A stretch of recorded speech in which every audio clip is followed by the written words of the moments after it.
I exited the patio club in a state of agitation, having observed the dogs rummaging through my trash once more. I was roused from my slumber by the sound of a dumpster overturning. This was the third such occurrence in a week, and I was already fatigued by it. Why can't individuals keep their dogs at home? I was aware that the dogs were merely hungry, yet this did not assuage my frustration. I discreetly opened the back gate and prepared to leap. I proceeded to punish the unkempt dogs. I opened the gate and made my way to the trash containers. I observed two dark figures situated next to a container that had been overturned. I raised my baton, and they became aware of my presence. One of them pleaded, "Mister, we're just hungry." The other one interjected, "We'll clean everything up. Don't hit us." Upon closer examination, it became evident that these were not dogs but two children. Despite the lack of light, I could discern that they were unkempt and wild. I proceeded to grasp them by the collars and escort them into the backyard, where they were illuminated by the security lights. I then lifted them up and conducted a brief examination. They appeared to be in a state of disrepair and uncleanliness. They resembled individuals of a vagrant nature, donning tattered garments and baseball caps. The temperature was notably low, and I observed them exhibiting visible signs of discomfort. I inquired as to whether they had been responsible for disposing of my refuse earlier in the week. They exchanged glances and responded in unison, "Yes, you always leave something like that." One of them said, "I'm sorry, we did this. We won't do this anymore. Just let us go, sir. We won't bother you anymore. We'll clean everything up." This will not work. I then proceeded to grab them tightly by their shirts and lead them inside. I then took them straight to the bathroom, pushed them inside, and closed the door. I informed them that they were not to go out until I returned. I then went and grabbed some of my I provided them with my wife's sweatpants, sweatshirts, clean socks, and big fluffy towels. I then proceeded to carry them to the bathroom and open the door. They attempted to open the window and escape. I informed them that they might prefer to be dirty, but I doubt that a hot shower would be harmful. I made sure to provide them with soap and shampoo. "Here are clean clothes and towels. Undress and get into the shower. We do not like being dirty." The larger one hissed at me. "We do not have as good a shower as you are. You are just going to stand there. You might steal something." I said, "Yes. That's right. We are not thieves. We do not intend to steal your toilet paper. Are you a pervert, mister?" I was stunned. Upon closer examination, I could discern the presence of girls beneath the layers of grime. I faltered, uncertain of how to proceed.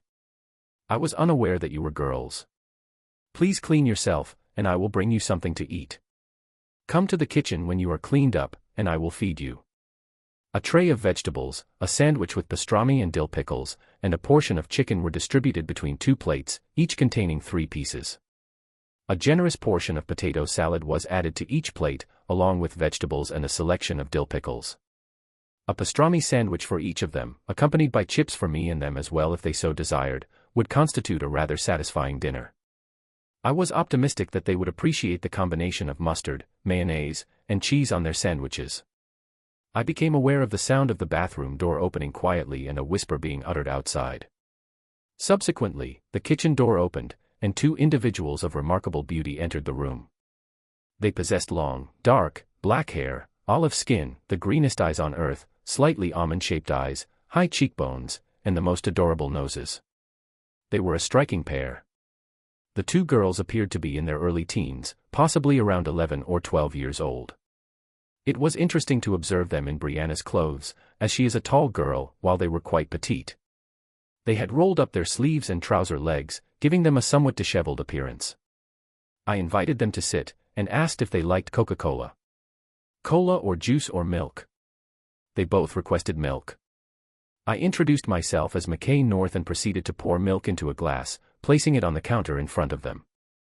The larger of the 2 children introduced herself as Maggie, stating that her name was Margaret and that she was Stokely.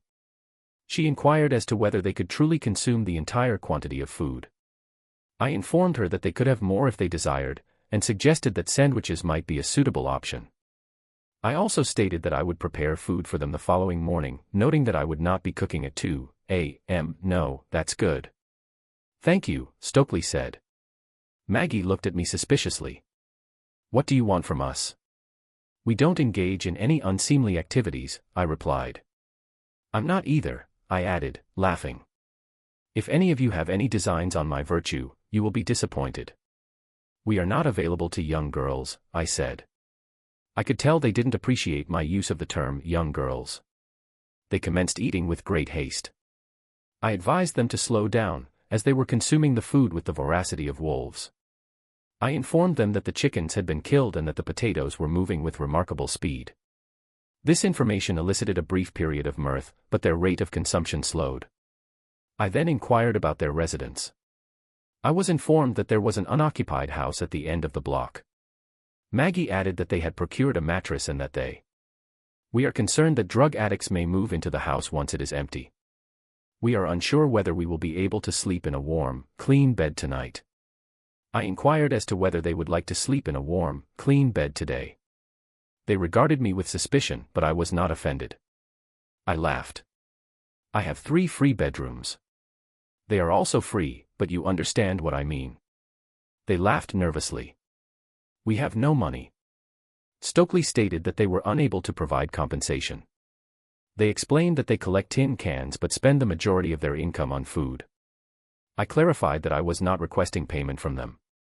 Instead, I was seeking their assistance in fulfilling a personal request. In response, Stokely questioned why I was being so benevolent towards them. I reiterated that I was simply extending a gesture of goodwill. I also informed them that I was a benevolent individual. One might inquire of my mother to see the effect this had on her countenance. I found it agreeable. I would suggest that you make a similar gesture often if you were in my position. I would want someone to be kind to me. They appeared to be contemplating this. May I have some of these chips?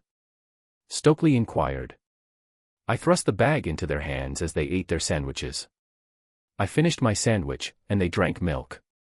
It appeared that they desired additional sustenance. I provided them with another glass, which they consumed along with their meal. I was astonished to observe that they had consumed the majority of their food, including the vegetables. It was evident that they were experiencing significant hunger. I informed them that each of them would have access to a private bathroom. I also made sure to mention the availability of essential hygiene items, including toothbrushes, combs, and other necessary toiletries. Additionally, I provided information about the location of first aid kits and the availability of over-the-counter medications, such as aspirin, for minor ailments. First aid kits, and any other necessary supplies, should be requested from me. Can we lock the doors? Yes, but you must open them within a reasonable time if I ask you to. I also harbor reservations about your trustworthiness. I found this situation somewhat amusing. It is understandable that you have reservations about me, but I believe you will realize that you can trust me. I have never intentionally harmed a young woman. This remark elicited another pair of brilliant smiles. It seems that they found the pretty part appealing. They accompanied me down the corridor and into their rooms. I heard the locks engage, and I smiled to myself as I returned to bed. I remained awake.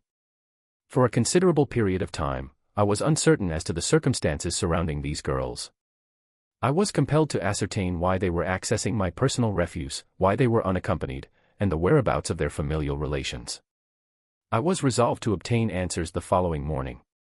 As I was preparing to dress, I heard the floorboards creaking in the corridor. I opened the door slightly to ascertain the situation and observed the girls entering the living room. I deduced that they were preparing to depart, so I opened the door fully. The door opened, and the girls entered. They were visibly nervous. I inquired as to whether they were ready for breakfast. They exchanged glances, and Maggie suggested that we should simply leave. I assured her that I would not detain them or force them to do anything. They regarded me and nodded. I clarified that my intention was not to compel them to do anything but that, as a matter of principle, I would not force them to do anything. I would like you to have breakfast with me. They looked at each other again. Will you let us go after this? Stokely asked. I was hoping you would want to spend the day with me, I replied. If you don't, that's okay. If you have an appointment somewhere, we can reschedule. Yes, we need to meet with our stockbroker, Maggie said. She smiled, her face lighting up like a Christmas tree. What are you? Are you going to feed us? No, what are you going to feed us? Are you an English teacher or something? Actually, yes, I replied. I teach English literature at the university. Cool, said Stokely. We don't go to school, but you're having breakfast, aren't you? I was thinking about waffles with bacon, I said. Do you girls like it? Yes, they replied. We do. Well, then, let's go in and get started. While I was mixing the batter, they prepared waffles with the assistance of a waffle iron. While they were cooking, I fried 2 pounds of bacon. I have a preference for certain types of syrup and coffee. I allowed Maggie to prepare the bacon while I ground the coffee beans and activated the coffee maker. The final product was satisfactory, and we consumed waffles with real maple syrup. However, I was displeased by their request for coffee creamer.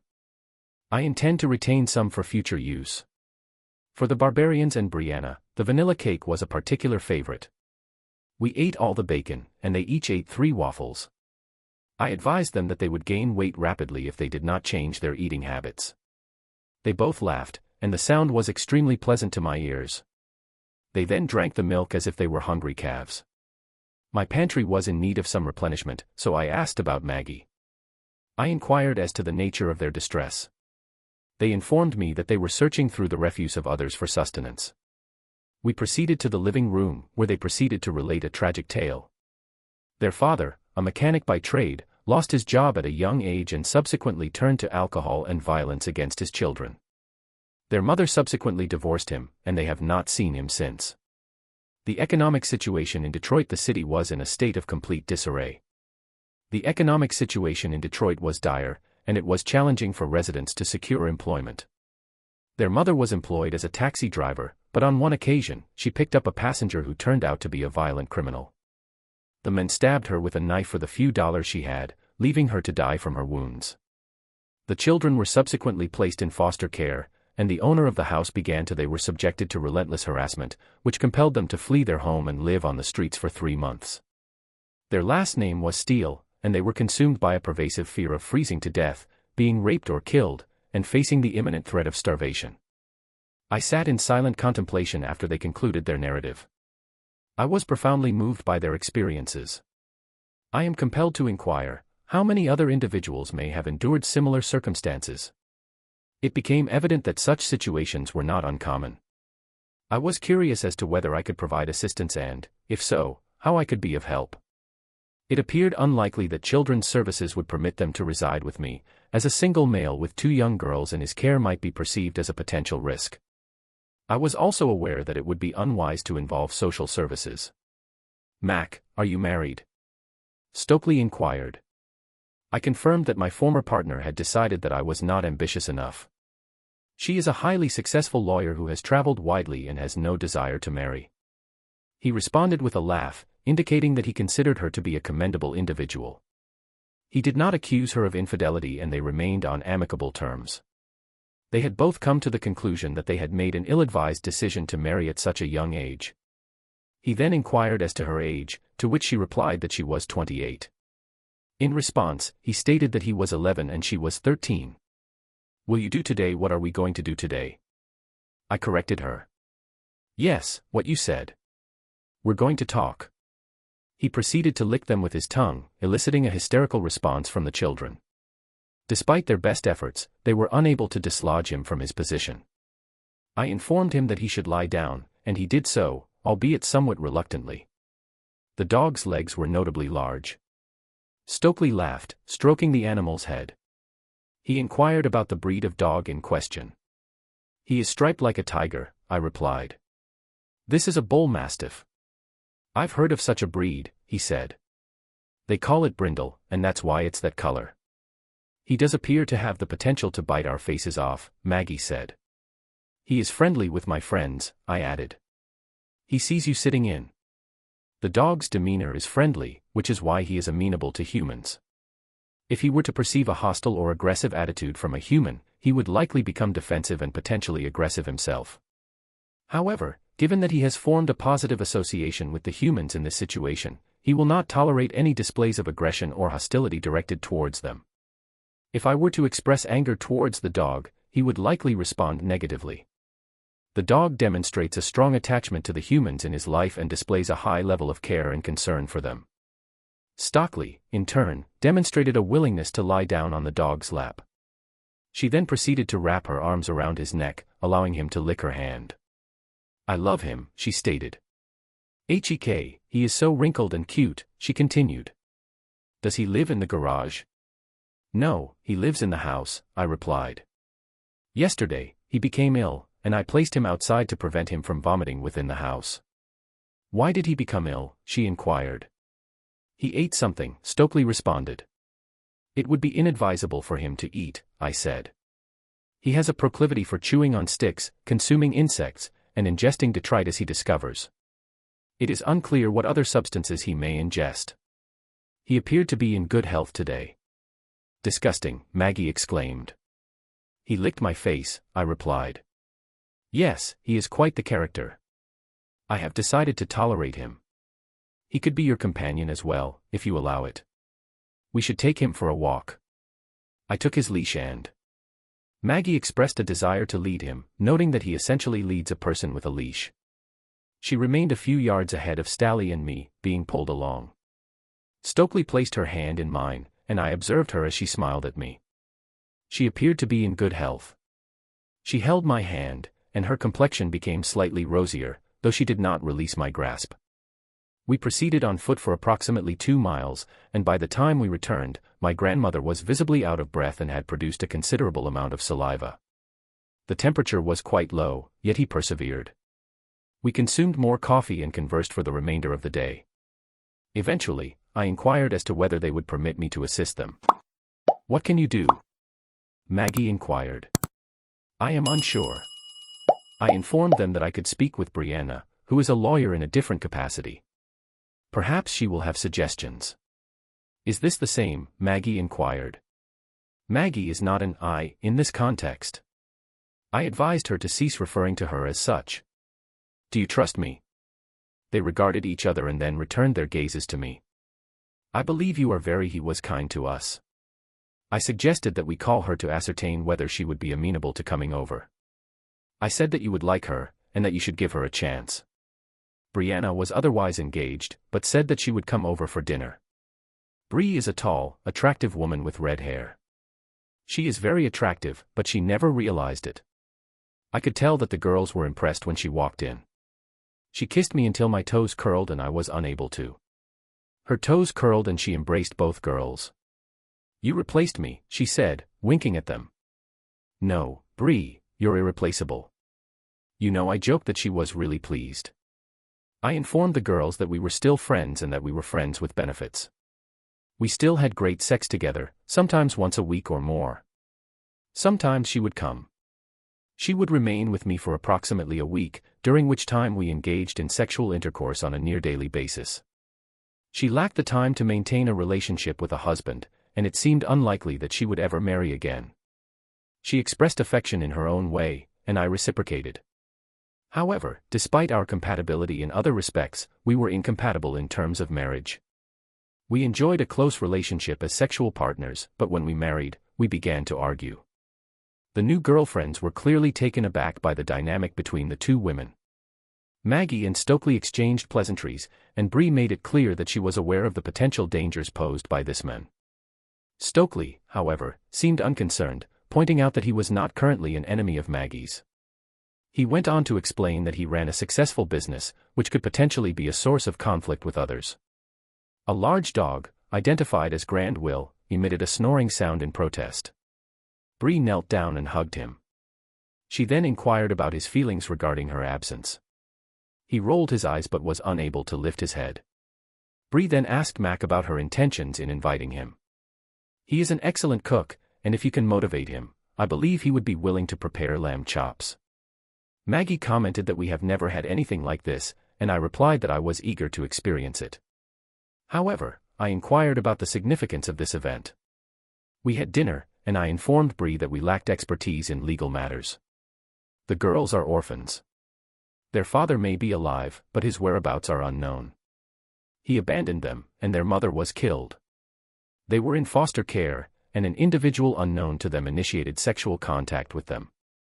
They subsequently fled their foster care placement and are currently residing on the streets. They were observed scavenging through my refuse for food, and I apprehended them. We are attempting to devise a strategy to prevent their return to the streets. She regarded me for a moment, her expression a mixture of disbelief and concern. Do you truly desire to have children, Mac? You have long expressed a longing for children, and now that I have denied you that opportunity, you seek to fulfill your desire through these girls. Is that not the case? I blushed, realizing that my feelings towards the girls were not as straightforward as I had assumed. I do have a certain fondness for them, I admitted. But I am not certain what to do. The optimal approach, Bree, is to recognize that this may not be a viable solution. She responded in the negative. Given your lack of familial support, the court will likely not grant you custody of 2 young girls. As a single man, this arrangement could prove challenging. The likelihood of success is low. I observed the girls' reactions. They appeared shocked. When I inquired about their thoughts, they glanced at each other and began to weep. Both girls rushed up to me and the girls embraced me, expressing their desire to remain in my care. Stokely, overcome with emotion, sobbed, I am astonished. I did not anticipate that we would ever find a suitable alternative. She was unable to continue speaking, so I held the girls close. I reassured them, I have considered this possibility. You require a guardian, and I require a similar role. We can work together to achieve this. The girls' bodies trembled, and they clung tightly to me. I looked at Bree, who was crying, as tears streamed down her cheeks. She looked from the girls to me and said, Damn it, Mac. Look what you did to me. Just when I think I know you, you always surprise me. What should I do with you? There was a strange expression on her face as if I am seeing you for the first time. Please allow me a few days to consider your proposal. My daughters, you will accompany me. It would be highly detrimental to our relationship if you were to remain in Mac's care. Mac, we are taking your grandmother with us. I am unable to remain at home and he will have to assume responsibility for the girl's care. She appeared to be a tornado when she spun and carried her. Her grandmother was removed from the house and transported in her Mercedes. She subsequently contacted me on 3 occasions over the following 2 weeks, each time requesting to meet for dinner. On the Friday morning in question, she informed me that she wished to dine at Alonso, an Italian restaurant in Pontiac. This was a venue with which I was familiar. Upon my arrival, she was already seated at the bar, with several men surrounding her. Upon seeing me, she immediately stood and left them, seemingly disinterested. We proceeded to the booth where she nudged me and sat down next to me, a seating arrangement that was contrary to our usual custom. We ordered, and she remained silent for some time. After a period of time, I expressed my love for her. She responded by saying that I should know that she loved me too. I clarified that I did not mean that I loved her mother, I was referring to my romantic feelings for her. I have always loved her, and I always will. She said that I was the only man she had ever loved or would ever love. She also said that she trusted me unconditionally. I love everything about you, with the exception of the fact that we were married. You are aware of my nature. I prefer to be free of obligations and encumbrances. I am devoted to my profession and my lifestyle. My affections for you are no greater than my regard for other aspects of my life. However, I am not in a position to choose between them. I am as faithful as my grandmother, and we have a mutual understanding. Do not engage in sexual intercourse with anyone other than me. I have never done this, and you have always been able to comprehend my perspective. Consequently, what I am about to say may seem peculiar. I was met with a look of disbelief and ridicule. It seems that I am about to receive an unwelcome revelation. I am afraid that is the case. Will you marry me, Mac? I was so taken aback that I nearly choked on my wine. The trachea is an unfavorable location for this procedure. Upon regaining consciousness, I remained in a state of shock, my mouth open in disbelief. Cease your foolishness and respond, she demanded. Absolutely not, I replied. In a month, we'll be at odds with one another. Why? She inquired. We're incompatible, I answered. What's wrong with our current situation? She countered. Nothing, he replied. This has nothing to do with us. It concerns the most endearing and appealing young women. I am deeply in love with the planet Mac. Your invitation that night has had a profoundly negative impact on my life. They are desperate to see you and plead with me nightly to visit. The issue is that I am unwilling to give them up. I have never experienced such immense joy and gratification since they have been in my life. Our circumstances lack stability and a supportive environment. It is evident that the aforementioned individuals would readily relinquish their custody to any of us in the event that we were to enter into a marital union. They would, in fact, do so without hesitation. Consequently, I am compelled to assert that I am in need of them, and that I am prepared to accept you as part of the package if you desire their return. In exchange for their return, you will be required to tolerate my presence. Can we proceed with this arrangement, Mac? I am skeptical that we can. I informed her that you are as problematic as I am. You frequently return home in an inebriated state, fail to arrive at scheduled events or appointments in a timely manner, and may even fail to show up at all. I must object, Bree. We have previously considered this matter and determined it to be unfeasible. However, the question remains, what if circumstances have changed? I am eager to return home this evening. I consistently notify them of my whereabouts if I am delayed. Since acquiring them, I have limited my wine consumption to a single glass per night. It never occurred to me that I could experience such feelings. Marry me, Mac. I request your consideration. I believe we should discuss this further. You may be inclined to dismiss my statements as mere rhetoric. I would, therefore, appreciate it if you could elucidate the imminent developments. Would you prefer me to commence? I took a prolonged sip and signaled to the waiter for another glass of wine. I informed her that the aspect of our relationship that I find most exasperating is your desire to exert control over me. She stated that you are privy to the minutiae of my activities, including the details of my whereabouts and the company I keep. I perceive this as an excessive level of surveillance. If you would cease your efforts to exert control over me and allow me the freedom to be myself, we would still be married. It is evident that you are incapable of doing so. I am driven to distraction by your actions. Surely, you are aware that you are the only man I am ever interested in. You are aware, are you not, Mac? Yes, I replied, it used to infuriate me. I was afraid that you would find someone else and leave me. That will never happen. She promised. Since the day I first met you, I have never considered another man. I socialize with clients and colleagues, engage in dancing with groups of men and women, and have a fulfilling life. However, from the moment I met you, I have not experienced any intimate contact with a man or woman. I trust you, Bree. I am confident that you will never harm me. You are simply. I am as carefree as I was on the first day of our wedding. I believe you feel the same way about me. We were comfortable where we were. However, I am not like that anymore. There are two girls who need a family. I love them almost as much as I love you. I love them more than my job. I want to be a part of their life. I see that this can only happen when we do it. Together, will you give me a chance? Mac, will you marry me and try to love me so that we can have this family together? I will never have children. I am too vain and selfish to do this to myself. However, we can take these girls, marry me, Mac, and I'll do everything I can to make you extremely happy. Okay, obviously, you've had time to think about it. I said, give me some time too. Okay, she glanced at her. Please be aware that you have 20 minutes. Oh my God, do I have some kind of deadline? I observed the driver and was informed that they were walking the dog. The driver did not appear to approve of the dog, and it may be the case that he disapproved of the dog's drool on the upholstery. We waited for a few minutes and then I saw them rushing to the car. They let the dog out, and Maggie said, "There's a guy watching us. Grandma doesn't like him." He growled at him. I looked down at the sidewalk and saw a young man approaching. He was approximately 20 years old. The man was elderly and had tattoos and piercings. He was wearing a knit cap and a hood, and his trousers appeared to be on the verge of falling off. It seemed as though he believed he resembled a bandit. Upon turning to face me, he inquired, "What are you looking at?" I responded, "Nothing. We're just leaving." He then stated, "I think it's all yours. A good sports jacket, a beautiful woman, and a big car." It was a rather absurd situation.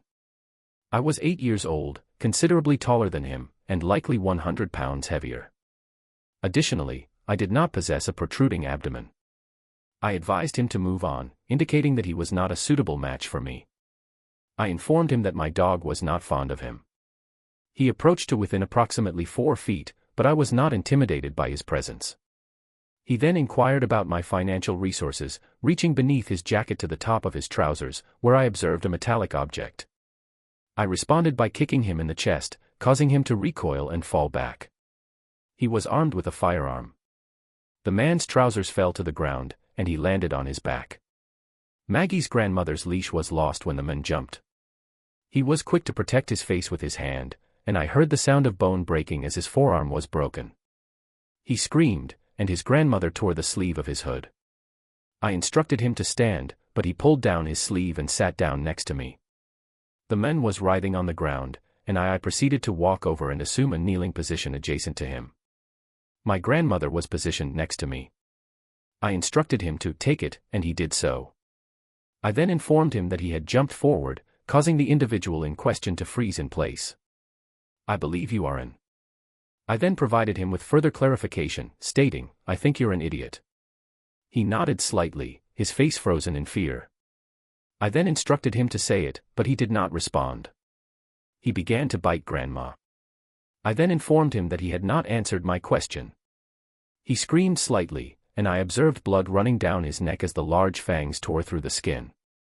The sound of air entering and exiting Grandma's nose indicated that she was snoring. I repeated, "Say it." The individual then exhaled and inquired about the quantity of money I possessed. I inquired about the location of the money. The individual reached into his pocket and handed over a package. When he turned around, I grabbed the package from his hand. I told him to let go of me. The individual released his grip, and I allowed him to do so. The individual then backed away. I offered him $20.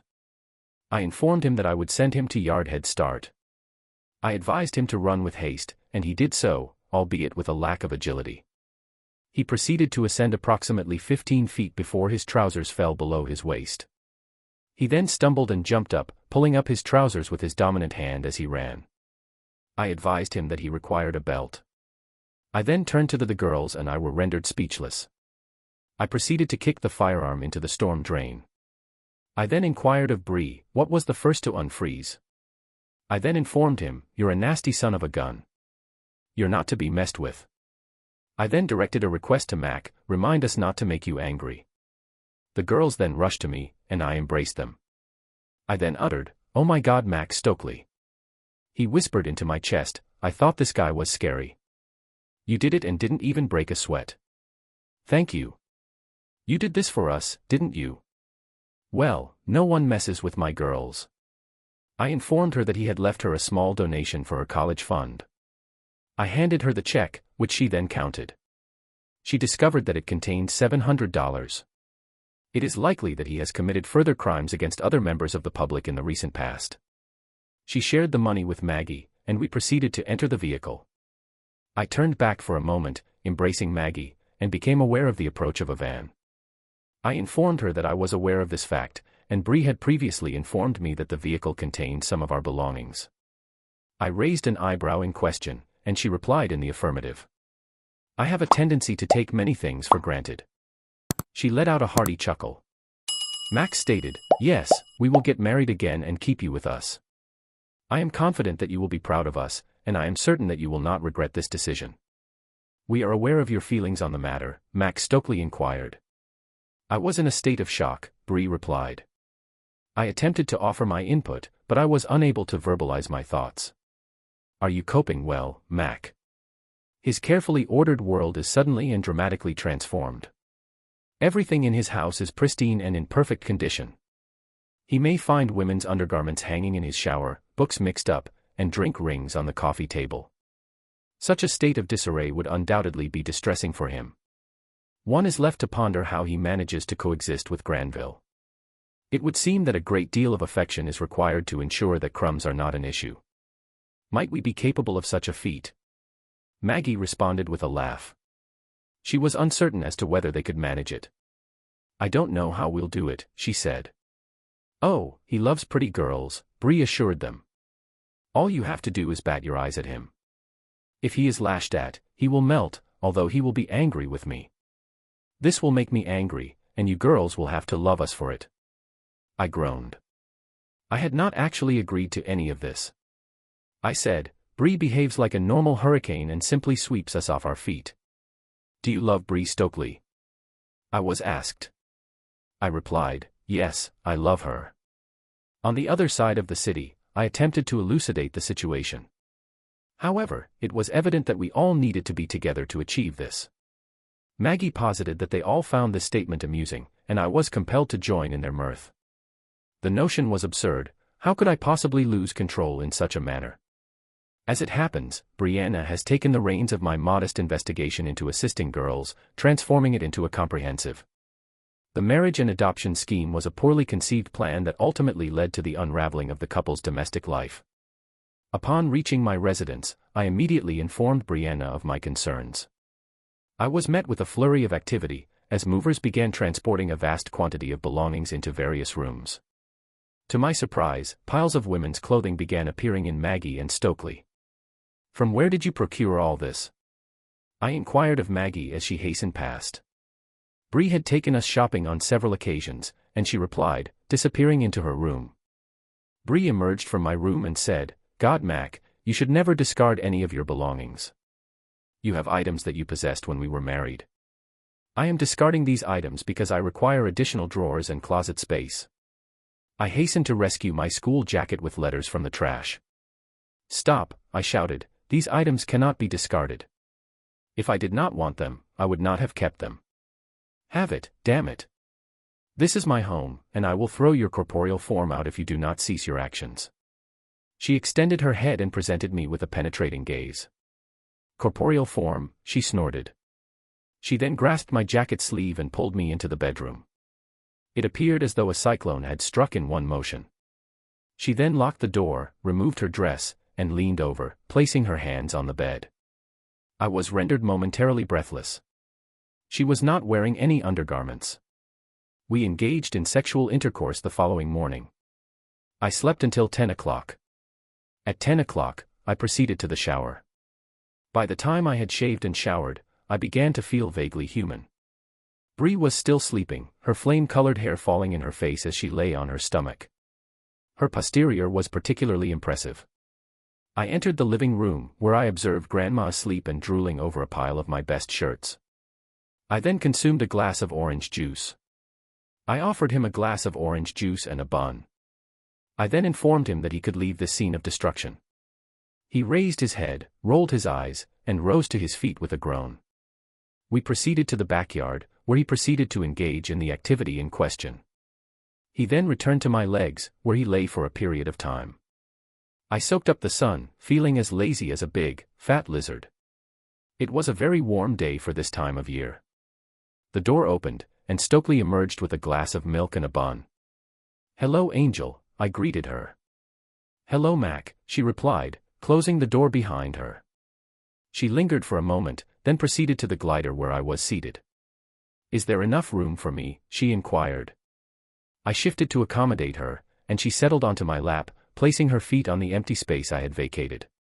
She curled up with she emitted a sigh and proceeded to consume a portion of the bun. Her eyes, which were a striking green hue, seemed to pierce my very soul. Mac, she began to scatter muffin crumbs across our laps. I promptly instructed her to first consume the milk, then swallow it, and finally speak. She giggled, but did not attempt to speak again until her mouth was empty. Mac, she began again. If you adopt us, will you be our father? And Bree, will you be our mother? Would you like this? She inquired as to whether I would be a suitable father and Bree a suitable mother. I was somewhat taken aback by her assertion that I was not cool, but that I was more reliable. She went on to say that she loved me and believed that I would make an excellent father. I was somewhat taken aback by her assertion that it was good to be reliable even if one was not cool. She laughed and said that she had not meant it in that way. She then said that I was like a force of nature and that I was. She displays a profound and enduring love for you. She frequently speaks of you and has shared with us a great deal about her relationship with you. Do you reciprocate her feelings? Affirmative. However, you have previously described her as a force of nature. To love her is akin to embracing a thunderstorm or a raging forest fire. Mountains are indifferent to such phenomena. She then turned her attention to Maggie. Similarly, I am more like you. She pressed herself against my chest. I believe that if we so desired, we could simply allow them to encircle us, and we would become the calm center of their tempest. She gazed at me. Mac, I want you to be our father, she said. I never thought we would find someone like you, and Bree, too. She began to weep. We were so frightened and so alone. Ma, I inquire as to whether you have the capacity to accommodate women of our ilk within your life. I embraced her diminutive form more closely within my heart. Stokely, I have long desired for someone like you and Maggie to love me. I did not believe that such an opportunity would arise. Bree had never evinced the remotest interest in having children. I believe that you girls have had a transformative impact. Her life has been similarly affected. I observed the way she looks at you. It was as if she woke up 2 weeks ago and discovered that she loved being a mother. I have never seen anything affect her the way you do. You were correct in your assessment of her. She admitted that she is great. Sometimes it is just stunning. She decides to do something and just drags you along with her. She was the source of much mirth. Indeed, she has always exhibited this characteristic. When I first encountered her, she was a college student who accompanied me to an amusement park. She selected me as her riding partner. In truth, I had initially gone to the park with another girl, but she had other romantic interests. The other girl then proceeded to lure me away, and we subsequently lost sight of her. At the time, I was 20 years old, and I fell in love. From the moment we met, she exerted a powerful influence over me. It was as if she had taken control of my life. Our first disagreement occurred a month after our wedding. She asked, "Why did you quarrel?" I replied that the issue was related to footwear. She proceeded to move my shoes and place hers in their proper location. I had to search through her belongings to find mine. She commented, "I'm obsessed." While I acknowledge that my wife's penchant for organization is admirable, her insistence on keeping her shoes on her side of the closet has reached a point of contention. Our recent disagreement reached a crescendo when I drove her crazy and she drove me crazy. In an effort to mitigate these recurring disagreements, I have devised a plan for the following day. My wife's spontaneity is a defining characteristic of her personality, and I find it endearing. However, it has also become a source of frustration for me. She values my organizational skills but finds my meticulousness challenging. These behaviors elicit a negative response from both Key and me. Maggie and I also engage in similar conflicts. She spends a considerable amount of time searching for misplaced items. She makes spontaneous decisions regarding our activities. We must adapt our approach to align with her spontaneous nature. We must also adapt our approach to align with her spontaneous nature. Furthermore, it is imperative that they recognize our preference for items to be in their designated locations. Do you believe that we can resolve this issue? I am uncertain. Bree and I have a rather unconventional relationship. Currently, I hold a greater affection for her than ever before. I believe she feels similarly. However, she is not inclined to express her feelings. It is possible that she is taking steps to strengthen our bond. In comparison to our relationship during our marriage, I have a more positive view of her now. During our marriage, I was not particularly active in the relationship. I loved her, but we were often angry with each other. We eventually reached a point where we felt like we were married in name only, but we did not feel the need to change. I believe that we were both too immature and selfish at the time, but our relationship seemed to work for us. Perhaps we simply needed someone else to help us recognize what we were missing. The notion of being a family is both exhilarating and daunting. There is a risk of failure, as though one is playing a game of chance. Uncertainty is an unwelcome companion, yet there are occasions when one must take the plunge. She said, "You cannot obtain anything worthwhile without accepting the possibility that it might not work out." I embraced her, and she purred like a kitten. "You are the epitome of wisdom." 1 year she was the oldest individual I had ever encountered. I informed her that I would be turning 12 the following month. She stated that she had completed the bun, and we proceeded to return to the residence. The other two had not yet risen, and we accompanied Grandma for a walk. By the time we returned, the two individuals who were known for their indolence were already on their feet. Bree has never been a morning person, and it would seem that Maggie is similarly inclined. They both appeared to be beautiful, disheveled, and sleepy. They stretched and yawned for an extended period of time. Upon exiting the shower, the women appeared to be in a state of considerable physical exertion. Bree proceeded to escort us to the local registry office, where we completed the necessary paperwork for the adoption. Following this, we proceeded to a nearby restaurant, where the women expressed their delight at the quality of the seafood. They also expressed their admiration for the affordability of the meal. In response to this, Maggie inquired as to my financial status. I informed her that I am financially comfortable, and that my income is approximately $90,000. $000 a year. I could provide for all of us if necessary. Bree earns 10 times more than me. They regarded her in astonishment for a moment. She laughed and explained that it was merely a matter of financial resources. The crucial point is that we have the capacity to invite you girls to dine whenever you desire. Mac is capable of preparing meals to a higher standard than restaurants. If we can persuade him to cook, you can cook, Maggie. I inquired as to whether she could provide me with a recipe that was relatively simple to follow. She informed me that anyone could prepare the dish according to the instructions, but that Missy possessed a remarkable degree of culinary expertise. I suggested that if she were to overcome her tendency to become easily distracted, she would undoubtedly excel in the kitchen. She made a mistake and he was unforgiving, she laughed. I snorted. In the first year of our marriage, the dog in question did not exhibit a propensity for consuming items that had been subjected to excessive heat, even when placed in the trash. The entire house was permeated by a fetid odor, which the animal would then transport to the base of a tree in the backyard. It was as if the dog was engaged in a ritualistic offering to the tree. The other individuals present reacted with mirth, and Bree was in a particularly jovial mood, seeking physical contact with me. I embraced her and held her close. The girls emitted a low, sustained sound that could be described as a giggle. We had never previously eaten at a restaurant of this nature. Maggie said, Maggie. Bree regarded her with seriousness. This will never happen. You will expel Mac from the house in a week if you persist in speaking in this manner. I am aware that you are capable of doing better. Please repeat what you have just said. Maggie reflected for a moment.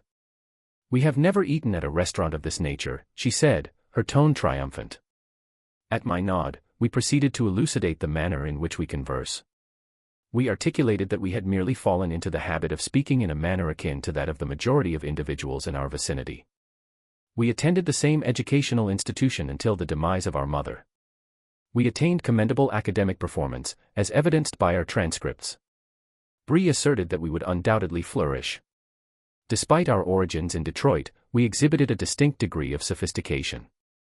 The other girls appeared to be on the verge of expressing their admiration. Pride was also a prominent feature of her teachings. The girls were instructed in the same manner as she was, and were taught how to dress, walk, sit, eat and drink, apply makeup, and comb their hair. After 6 months, it would have been assumed that they had spent their entire lives in New England, immersed in high society. They were both fast and demonstrated high academic achievement. On that night, Bree initiated a new phase of her life. Upon returning home, she informed the girls that she wished for them to turn on the television and leave it on for the duration of the night. The girls regarded her with curiosity. Bree then winked at them and said, "Your father and I have something to do." The girls immediately began to giggle uncontrollably and turned a deep red color. Bree then led me into the bedroom and informed me that they were celebrating. She informed me that I was to be the beneficiary of a celebration. I inquired as to the nature of this celebration. She responded that it marked the beginning of something remarkable. She then stated, "I love you, Mac. Never doubt it. We are going to do this every night. I will remind you that I love you, and then I will demonstrate how we have consistently demonstrated excellence in the bedroom. I want to take this to a whole new level. Then, we will maintain this level for the remainder of our lives. Do you understand? Show me." I challenged her, and she removed the pin from her hair, causing the multitude of flickering flames to collapse. She rarely allows her hair to hang in this manner, but she did so on this occasion. She reached the top of her buttocks, where her hair was very heavy and wavy. As it fell around her, she twirled it like a stripper. She then stepped towards me and turned her back, stretching her body in an almost lightning-fast motion. In a low, passionate voice, she said. I unzipped the blue dress, letting my knuckles slide down her back. She winced and took 2 steps to the side, spinning and letting her hair fly. She dropped her shoulders, and the dress fell, hanging briefly on her chest and again on her thighs before falling at her feet. She walked out gracefully. In high heels, her calves were prominent, her posture was confident, and her breasts were well-proportioned and firm, held in place by her white lace bra. She exuded a confident and alluring presence, seemingly unaware of the effect she had on men. The men in her presence were clearly drawn to her, as though drawn to fireflies. She turned her attention to me, and I was the only man who seemed to notice. Her bra fell away, revealing her impressive breasts, which were exposed to view. Her creamy white skin showed freckles here and there. The woman in question seemed to be overdressed. She teased, and I was unsure of how to respond. I asked her, and she came gliding like flowing water, pushed me onto the bed, and straddled me, her knees resting on the bed next to my hips. I could smell her arousal, which was a subtle scent that almost masked the Chanel she always wore. Her scent was faintly musky, tantalizing and seductive. Her thin, long, deft fingers undid the buttons on my shirt, pulled the tie out of my trousers, pulled them off my shoulders, and left my hands trapped. She pushed my back onto the bed, reached to unbuckle my belt and pants, and tugged on the waistband. I obediently raised my hips, and she pulled my pants down to my ankles. They were hanging on my boots, and she untied them, removed them, and my socks. Prior to removing my trousers, this represented a significant escalation in the level of sensuality. Even from Brie, she was consistently attractive, but at this point, she became a highly sexualized figure, displaying a level of overt sexuality that was previously absent. This was the woman I had always known, and she was now fully embracing her sexuality. She was a creature of fascination and mystery, waiting to be taken and claimed. I believe this was the moment I truly realized the depth of my feelings for her. I knew I would die for her and would never question that sacrifice. We engaged in a highly passionate encounter. She expressed her ardent love, a sentiment previously unexpressed. She raised her head and gazed into my eyes. "Mac, I love you," she said. I have long been aware of this sentiment. I am aware of my own selfishness. I have never fully committed myself to another individual. I have only ever done this for you. Do you desire me, Mac? I believe that, for the first time in my life, I am prepared to be your friend, your lover, and your wife. Will you assist me in loving you and being patient with me? I swear to you that you will never regret this decision. I am prepared, Mac. If you help me. Do you love me as much? I pressed my lips against hers in a passionate kiss. I love you more than anything in the world. You will have to help me too. You must be patient with me just as I am with you. I've always loved you. If we are a team, we can do it. I will do anything for you. She whispered, I'll do it for the girls too. It never occurred to me that I would feel this way. They just came into my life, and I can't help it. I'm scared, Mac. I'm afraid I'll be a bad mom. I was always afraid of this. That's why I would never consider having children. I'm afraid I'll ruin them. God, Mac, I don't know how to be a mom. I don't know how to be a father either. I chuckled, but I suspect I'll be a great father. I think that's what you learn by doing it. No one knows how it will happen once they learn. I don't know how to be a husband either. Anyway, I don't know how to be a good husband. We screwed up the first time. Brianna, I know she. In a hushed tone, I informed Mac that I was the primary culprit.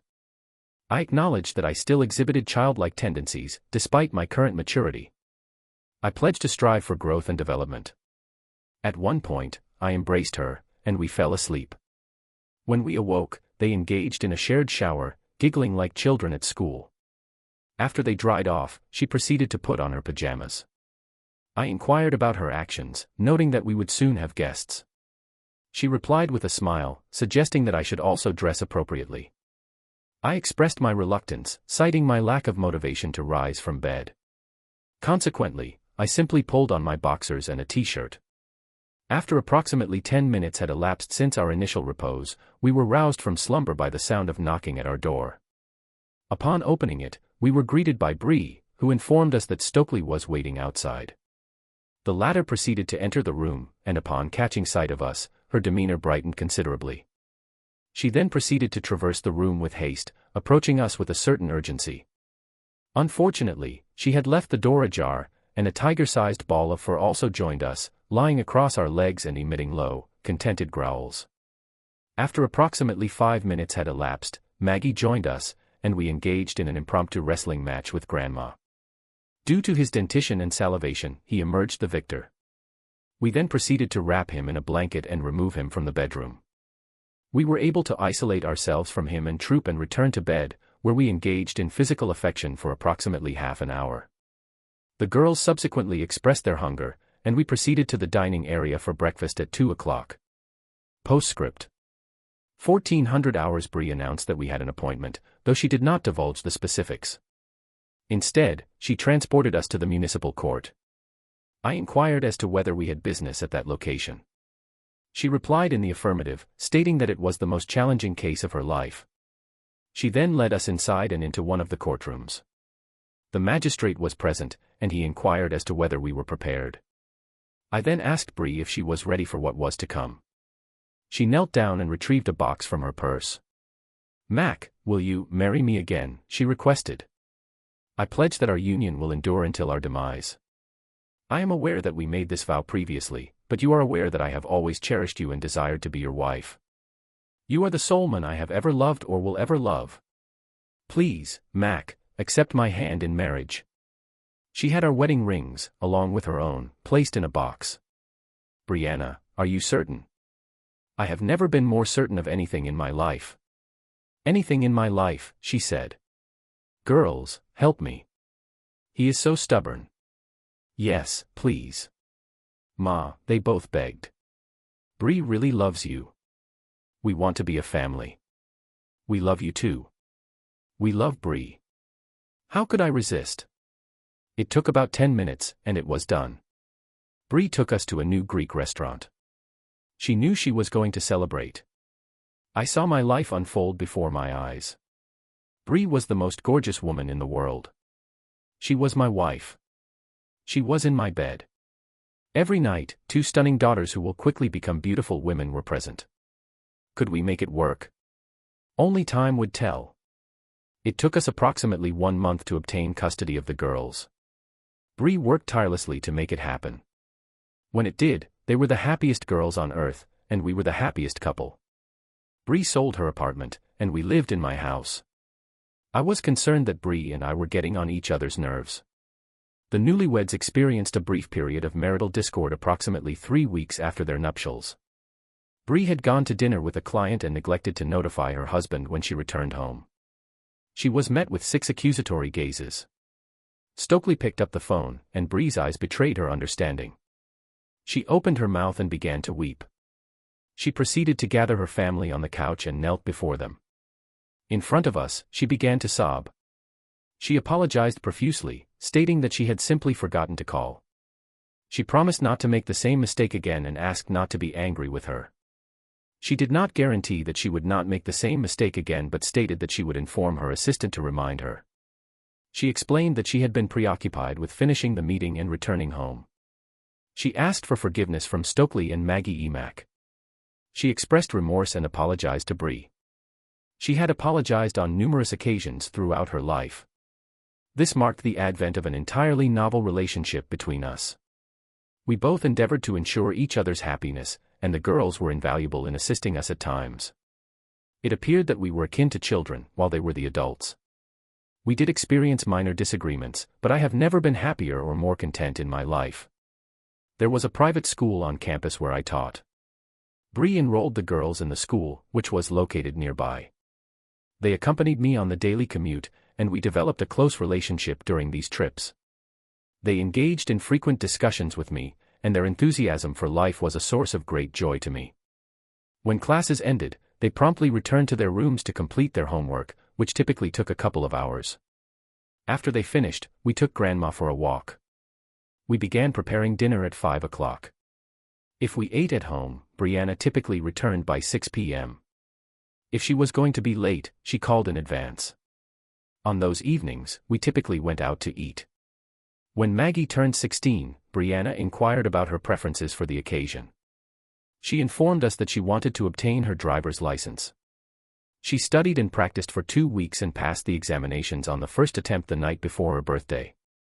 Brianna spoke with me in bed. She expressed her desire to purchase a vehicle. She requested that I purchase a vehicle for her. I inquired as to the specifics of the vehicle she desired. She responded that she wished to obtain a new Camaro convertible. I then asked her how much the vehicle would cost. She replied that it was not a significant concern. I then asked her if we would be able to afford it. She responded that she did not believe it was a crucial factor.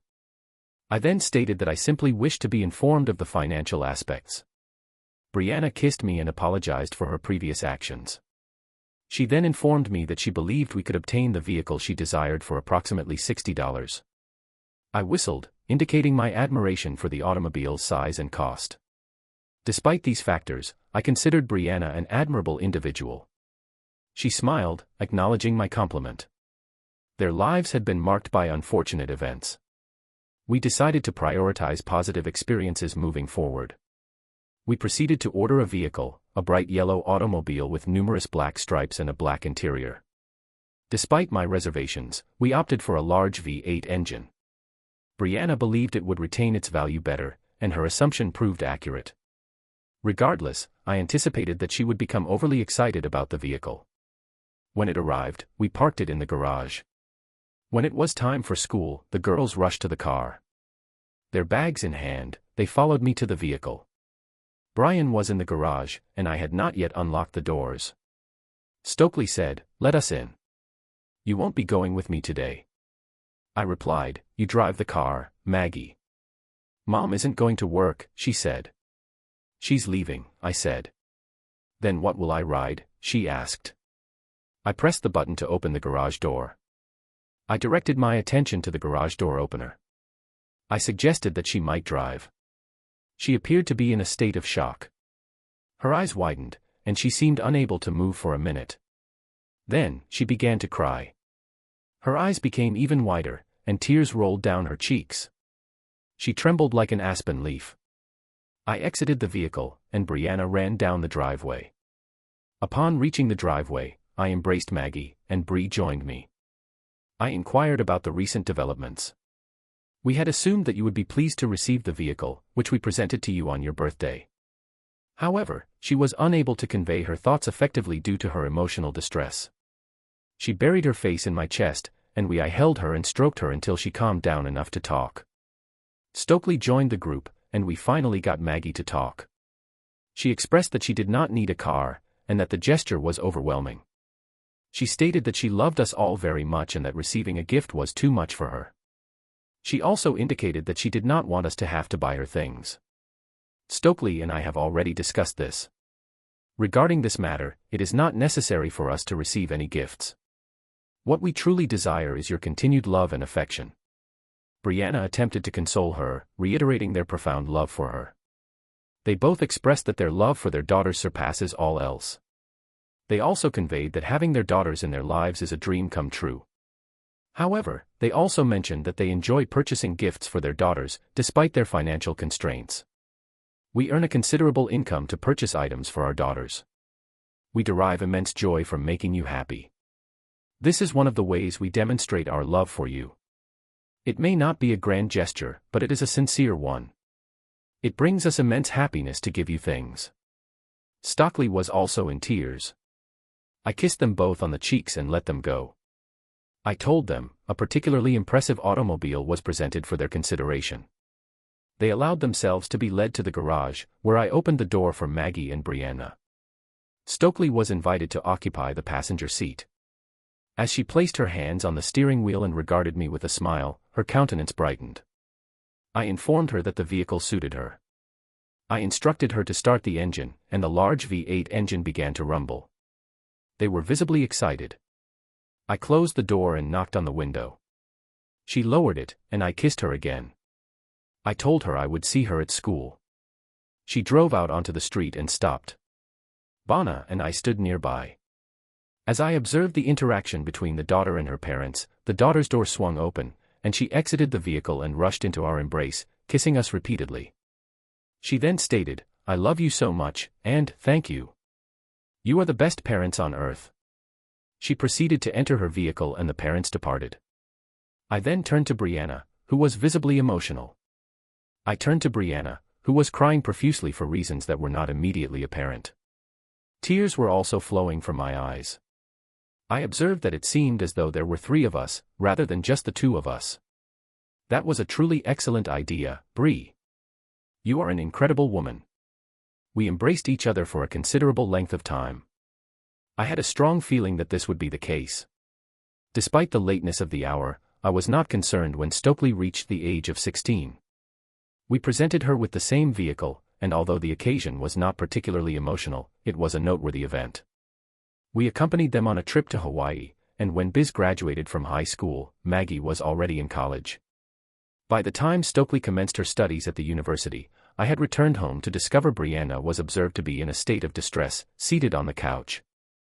I proceeded to sit adjacent to her and embrace her, remaining silent for a period of time. She subsequently rested her head upon my chest and wept quietly for a while. Eventually, she raised her eyes and looked at me with her large blue eyes filled with tears. She then stated, "Mac, our children are grown up." I acknowledged this. She kissed me. This is what children do. She then took my face in her hands and looked deeply into my eyes. She said, "Let's make another one, Mac." This time, she suggested, it should be a baby. I was taken aback by this suggestion, and I began to cry. I had not anticipated this turn of events. I love you so much, and I already miss them. I am eager to undertake this endeavor once more, as the experience was nothing short of remarkable. While the distance is only 60 miles, I find myself longing for the company of my loved ones. I suggested that, given the prospect of welcoming a new addition to our family, it might be beneficial to begin preparations. My partner's reaction was one of surprise, and she gazed at me with a look of inquiry. She inquired if I truly desired to become a parent. I affirmed that I did, and she then asked if I had given thought to the specifics of the endeavor. I replied that I hoped for a child with red hair. The girl with the red hair, Brianna, was held and carried by the author through the house to their bedroom, where they began to engage in sexual intercourse. The author then proceeded to kick Granville out of the house. The act of sexual intercourse was described as enjoyable. The author then fell asleep, and upon waking, observed the image of Maggie and Stokely on the nightstand. She held my eyes in a gaze that did not resemble that of a Ford. Subscribe to our channel to ensure that your second child does not engage in infidelity and instead listens to the subsequent narrative, which is of a more salacious nature than the preceding one. If you are under the age of 18, do not even consider listening to the subsequent narrative.